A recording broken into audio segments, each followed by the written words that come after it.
Despite their best intentions, the business of Christmas had forced the engines to work hard, and that meant that they couldn't be investigating the mysterious mail disaster.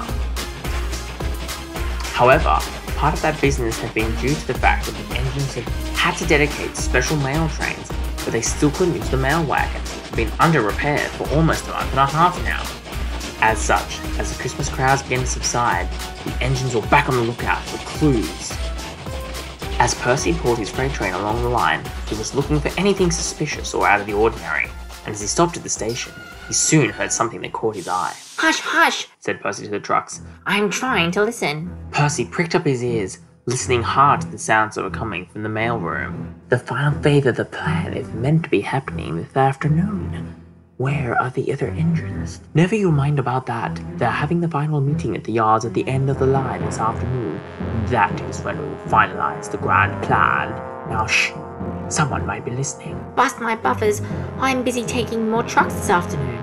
But Thomas is free, I must tell him right away." And with that, Percy puffed away. He had an important message to give to Thomas.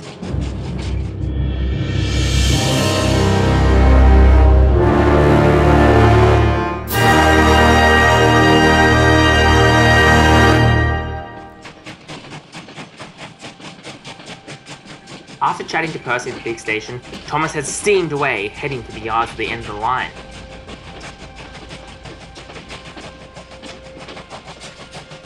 The fate of the railway hangs in the balance. I must stop them, whoever they are, whatever it is they're doing.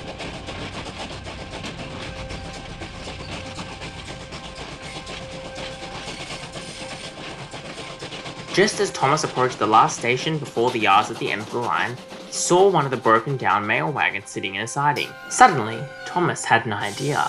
The goods yard at the end of the line was very busy. However, due to the bushfires which had ravaged Sodor and reduced the amount of tourists visiting the island, the main line had been left empty, which was perfect as Thomas slowly pulled into the yards.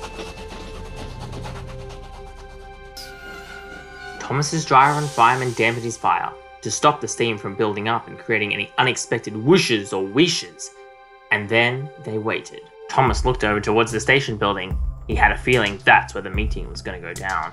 After Thomas had waited for about 15 minutes, two men in very familiar looking suits emerged from the station building.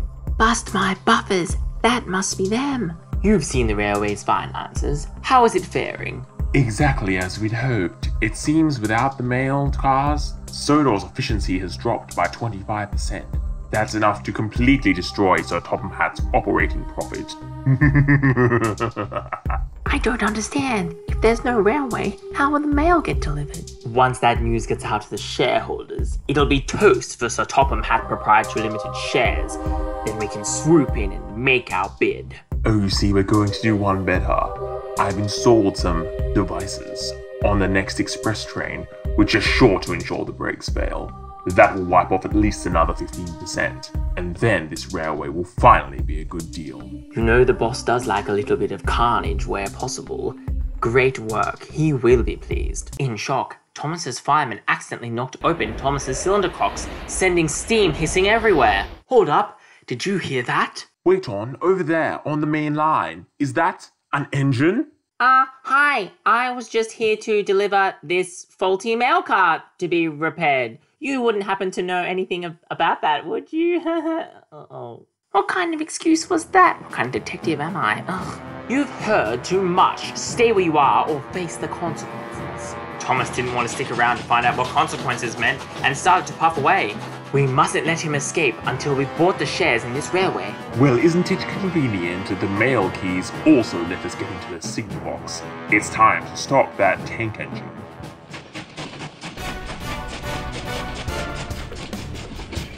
Bust my buffers! I must get to the station and warn James. He can't leave the station. He's in danger!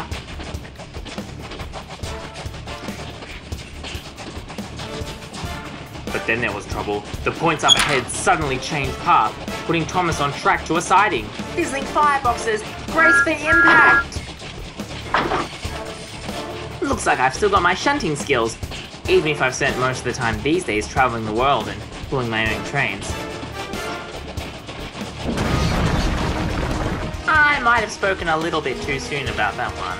Unfazed by the derailed wagon, Thomas forged ahead, racing towards James and the station. But that was until the next set of points changed.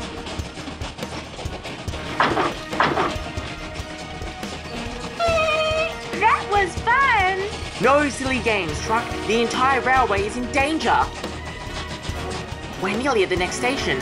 Surely I must be out of range of that old signal box. Unfortunately for Thomas, they weren't. To make matters worse, a previous train had left their trucks fouling the points. A disaster was inevitable. I can still hear the point motors running. It must have jammed. We might just make it. Thomas tried to go faster, hoping he could catch the points before they fully switched over. But they didn't make it in time. Half the train went one way, and Thomas went the other way, crashing into the wagons, throwing trucks everywhere. Fizzling fireboxes, Sodor is doomed! James, Annie and Clarabelle were already at the station, about to depart with the express. All aboard for the express to Vicarstown, departing now. But before they could leave, they heard a strange sound coming into view, and 2 trucks rounded the bend and bumped straight into James. Express coming through? What is the meaning of this? Thomas has had an accident, but he was going to warn you something about the railway being in danger. At that moment, James knew what he had to do. I'm sorry, everyone. This train isn't departing until we find out what's going on here. I think you might be in danger. That night, the 3 engines were waiting at Knapford, where Sir Topham Hatt had come to speak to them. While I can't say I approve of you snooping around without my permission, I'm very glad you did.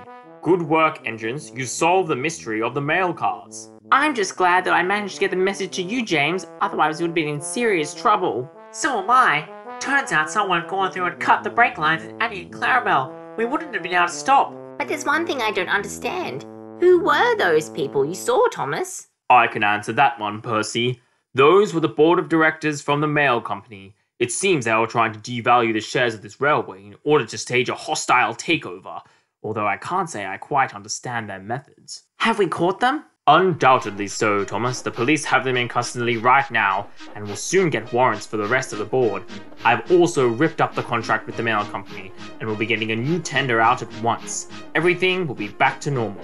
Well, that explains why they bought the faulty mail cars. They never wanted them to work in the first place, so they had an excuse to get access to the passenger coaches. Oh, damn. I quite like the design of those new mail coaches. Well, in that case, Percy, you'll be pleased to know I've sent them all to Crovan's Gate to be inspected and repaired. They'll be running with the new mail company very shortly. And with that, the engines went off to Tidmouth Sheds to rest. They couldn't help but wonder, who was the boss that the mail directors had been talking about? And why did he want to buy out the entire of Sodor's railways?